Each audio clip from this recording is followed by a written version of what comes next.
When I was 24, I drove across the country in a compact van. It definitely wasn't one of those fully converted ones with all the bells and whistles. My van was pretty basic and not very big at all. I had a mattress laid out in the back, and the rest of my belongings were shoved into cardboard boxes scattered across the floor.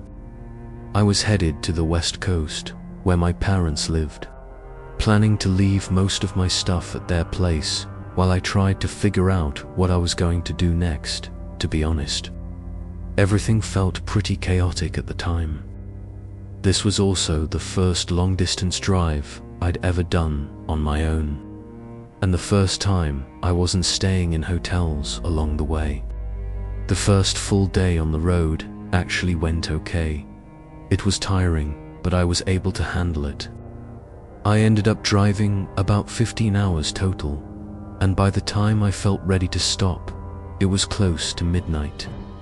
I saw a sign saying there was a rest stop 30 miles ahead, and I assumed it would be busy, with truck drivers and other travelers sleeping there. But as soon as I pulled in, I realized how wrong that assumption was. The rest stop sat off an exit ramp and dipped into a wooded area with trees blocking any view of the highway. There wasn't a single car or truck in sight. When I parked and looked around, a strong sense of unease washed over me. It was completely hidden away from the road, and with no one else around, it felt like I'd pulled up to some abandoned place deep in the woods. You'd think the quiet would feel calming, but instead it made everything feel worse. I shut off the engine and stepped out to go inside and use the restroom. I couldn't even hear traffic from the highway. The only sound was cicadas humming in the trees. Inside, the rest stop was surprisingly clean. I couldn't tell if that meant people stopped there often or hardly ever. As I walked back to my van, that uneasy feeling returned.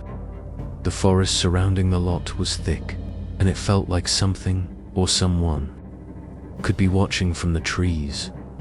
I tried to brush it off, telling myself I was just nervous because it was my first night sleeping in a van at a rest stop.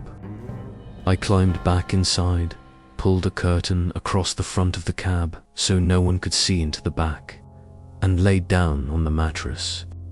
Even with all the discomfort, I was so exhausted that I fell asleep almost immediately. Sometime in the night, I woke up to the sound of voices outside the van. I sat up right away and listened closely. It sounded like two men talking somewhere nearby, maybe in the parking spot next to me. I checked the time. It was 3:25 a.m. It seemed almost impossible that the lot had gone from completely empty to busy enough for someone to park right beside me. But I hoped that's what had happened. I got up and pulled the curtain back just enough to peek out. I scanned the parking lot and didn't see a single other vehicle.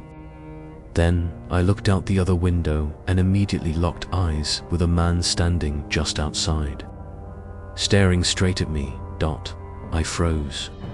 The man quickly moved away from the window and disappeared along the side of the van.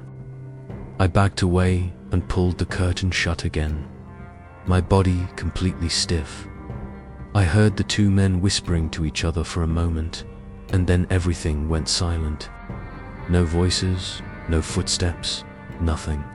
I waited for what felt like 5 minutes before carefully pulling the curtain back to look again. Just like that, they were gone.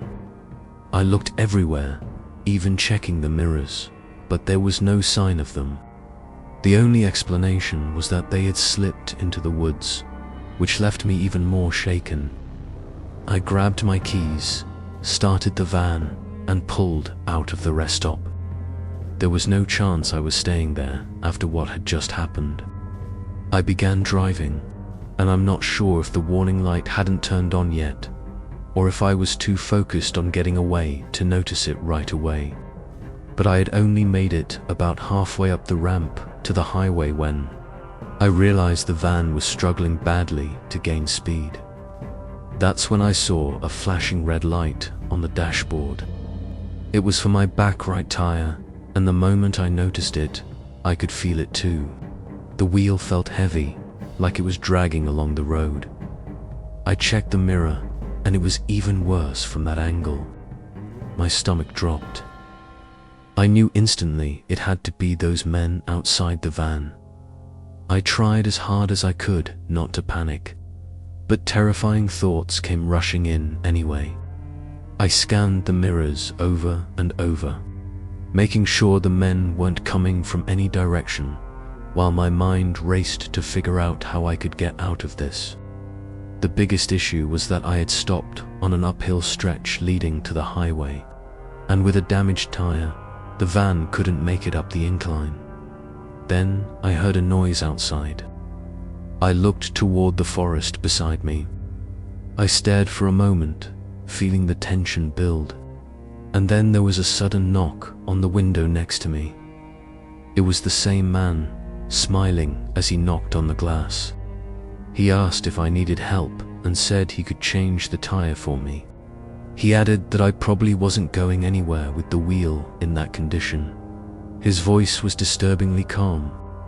What made it even more unsettling was that he hadn't arrived in a car, and he didn't mention the other man at all, even though I knew I'd heard them talking earlier. I was so scared that I couldn't even respond. I pulled out my phone and started dialing 911, hoping that seeing me call the police would be enough to scare him off. Instead, he knocked on the window again and told me he would help and that I didn't need to call anyone. As I began explaining what was happening to the operator, his behavior escalated. He started pounding on the window and even tried to open the door. And that's when I knew I couldn't wait for the police to arrive. I had to get out of there right then. I shifted the van into reverse and started rolling back down the ramp. I won't lie, it sounded like the van was about to give out. The scraping and banging from the damaged wheel was terrifying, especially knowing it could come off completely and leave me even more stuck. The man chased after the van, trying to follow me back toward the rest stop. Once I reached the flat part of the parking lot, I slammed on the gas. This time I didn't stop on the incline, and somehow the van barely made it up onto the highway. I drove for a short distance with the tire still making horrible noises, probably doing serious damage to the van, before pulling over to wait for the police. The men didn't seem to have a vehicle, and they didn't follow me onto the highway. I assumed that rest stop was so isolated that they felt they could do whatever they wanted there without anyone seeing. When the police arrived and searched the area, the men were nowhere to be found. I'm convinced that if I had stayed in the van and not tried to leave, they would have broken in. And if I had opened the door or let that man fix my tire, which he had clearly slashed, the other guy was likely hiding in the woods, waiting to ambush me. I don't know exactly what they were planning. Maybe they wanted to steal my van and everything I owned. But considering everything that happened, leaving me alive as a witness doesn't seem likely. I truly believe that night came dangerously close to being my last.